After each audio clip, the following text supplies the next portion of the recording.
അസ്സലാമു അലൈക്കും വറഹ്മത്തുള്ളാഹി വബറകാതുഹു. ഗൾഫ് നാടുകളിലെ ചില രാഷ്ട്രങ്ങളിൽ ഇന്ന് ചന്ദ്രഗ്രഹണമുണ്ട് എന്ന് സൂചന ന്യൂസുകളിൽ വന്നിട്ടുണ്ടായിരുന്നു. സാന്ദർഭികമായ വിഷയമായതുകൊണ്ട് ചന്ദ്രഗ്രഹണ നിസ്കാരം അതിൻ്റെ രൂപം ഒന്ന് പറയാൻ വേണ്ടി വന്നതാണ്. ചന്ദ്രഗ്രഹണം അല്ലെങ്കിൽ സൂര്യഗ്രഹണം എന്ന് പറയുന്നത് അള്ളാഹുവിൻ്റെ ദൃഷ്ടാന്തങ്ങളിൽപ്പെട്ടതാണ്. അള്ളാഹുവിൻ്റെ ഹബീബ് സല്ലല്ലാഹു അലൈഹി വസല്ലമ തങ്ങൾ വളരെ കൃത്യമായി നമുക്കത് പഠിപ്പിച്ച് തന്നിട്ടുമുണ്ട്. ചന്ദ്രഗ്രഹണമോ സൂര്യഗ്രഹണമോ സംഭവിച്ചു കഴിഞ്ഞാൽ എന്ത് ചെയ്യണമെന്ന് നബി സല്ലല്ലാഹു അലൈഹി വസല്ലമ തങ്ങൾ വളരെ വലിയ ഒരു ഹദീസിന്റെ അവസാന ഭാഗത്ത് പറയുന്നത് കാണാം. വൈദാ കാന ദാക ഫസല്ലു വദ്ഉ ഹത്താ യുക്ശഫു മാ ബിക്കും. ഇനി ഗ്രഹണം സംഭവിച്ചു കഴിഞ്ഞാൽ, ഗ്രഹണം ഉണ്ടായി കഴിഞ്ഞാൽ നിങ്ങൾ നിസ്കരിക്കുക, പ്രാർത്ഥിക്കുക ആ ഗ്രഹണം അവസാനിക്കുന്നത് വരെ. ഫഇദാ റഅയ്തും മിൻഹാ ശൈഅൻ ഫസല്ലു വദ്ഉല്ലാഹ ഹത്താ യക്ഷിഫഹ എന്ന് മറ്റൊരു ഹദീസിലും കാണാം. രണ്ടിന്റെയും അർത്ഥം ഒന്നു തന്നെയാണ്. നിസ്കാരം നിർവഹിക്കുക, പ്രാർത്ഥന നിർവഹിക്കുക ഗ്രഹണം ഉണ്ടാകുമ്പോൾ. സൂര്യഗ്രഹണമാണെങ്കിലും ചന്ദ്രഗ്രഹണമാണെങ്കിലും ഒരേ രൂപത്തിലാണ് നിസ്കാരമുള്ളത്.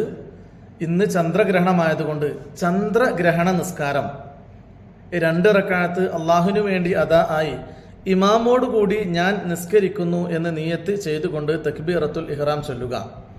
തക്ബീറത്തുൽ ഇഹ്റാമിന് ശേഷം സാധാരണ നിസ്കാരങ്ങളിലെ പോലെ വജ്ജഹത്ത് ഓതുക, അല്ലെങ്കിൽ മറ്റേതെങ്കിലും പ്രാരംഭ പ്രാർത്ഥന നിർവഹിക്കുക. അതിനുശേഷം ഫാത്തിഹ ഓതുക, സൂറത്ത് പരമാവധി വലിയ സൂറത്ത് ഓതണം എന്നാണ് ഹദീസുകളിൽ കാണുന്നത്. അള്ളാഹുവിന്റെ ഹബീബ് അൽ ബഖറ സൂറത്ത് ഓതിക്കൊണ്ട് നിസ്കരിച്ചു എന്നും ഹദീസിൽ കാണാം. അപ്പോൾ നീട്ടി നിസ്കരിക്കണം എന്നർത്ഥം. ആ ഗ്രഹണം അവസാനിക്കുന്ന സമയം വരെ നിസ്കാരം നീണ്ടു പോകണം എന്നതാണ് നിബന്ധന.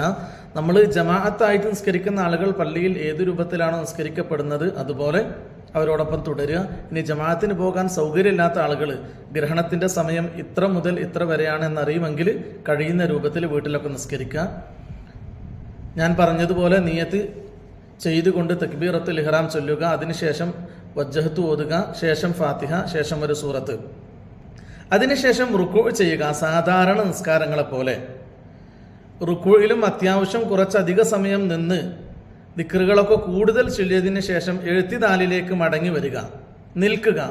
അങ്ങനെ നിന്ന് കഴിഞ്ഞാൽ റബ്ബനാ ലക്കൽ ഹംദു എന്നുള്ള നമ്മുടെ പ്രാർത്ഥന ഉണ്ടല്ലോ, ആ പ്രാർത്ഥന പ്രാർത്ഥിച്ചു കഴിഞ്ഞതിന് ശേഷം വീണ്ടും ഒരിക്കൽ കൂടി ഫാത്തിഹയും ഓതണം, സൂറത്തും ഓതണം.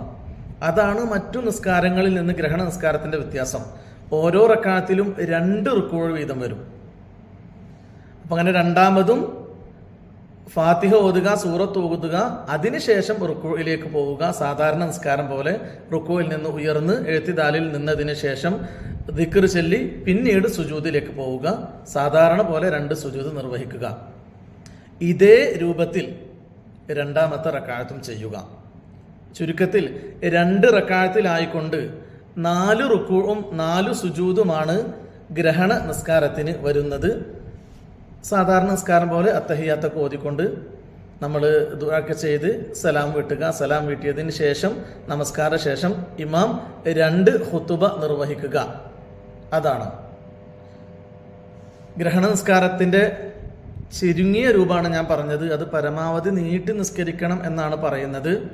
അപ്പോൾ നീട്ടി നിസ്കരിക്കാൻ കഴിഞ്ഞില്ലെങ്കിലും ആളുകൾ ഒറ്റയ്ക്ക് നിസ്കരിക്കുന്ന ആൾക്കാർക്ക് എത്ര സമയമാണോ കിട്ടുക ആ രൂപത്തിൽ ഏറ്റവും കുറഞ്ഞത് ചെറിയൊരു സൂറത്ത് ഓതിയിട്ടെങ്കിലും 2 റക്അത്ത് നിസ്കരിക്കാൻ ആരും മറക്കാതിരിക്കുക. പ്രത്യേകം ശ്രദ്ധിക്കുക, 2 റുക്കൂ ഉണ്ട് ഓരോ റക്അത്തിലും. അതാണ് മറ്റു നിസ്കാരങ്ങളിൽ നിന്ന് ഈ നിസ്കാരത്തെ വ്യത്യസ്തമാക്കുന്നത്. അല്ലാഹു തആല സൂര്യഗ്രഹണവും ചന്ദ്രഗ്രഹണവും ഒക്കെ വരുന്ന സമയത്ത് അള്ളാഹുവിന്റെ ഹബീബ് നമ്മളോട് പ്രാർത്ഥിക്കണം, കൂടുതൽ പ്രാർത്ഥിക്കണം. ഇതൊക്കെ അള്ളാഹുവിന്റെ ദൃഷ്ടാന്തങ്ങളാണ് എന്നാ പറഞ്ഞിട്ടുള്ളത്. അപ്പം അതുകൊണ്ട് തന്നെ പ്രാർത്ഥനയുടെ സമയമാണ്. എല്ലാവരും അത് ഉപയോഗപ്പെടുത്തണമെന്ന് എന്നോടും നിങ്ങളോടും സ്നേഹത്തോടെ ഉണർത്തട്ടെ. വആഖിറു ദഅ്വാനാ അനിൽ ഹംദുലില്ലാഹ്. അസ്സലാമു അലൈക്കും വറഹ്മത്തുള്ളാഹി.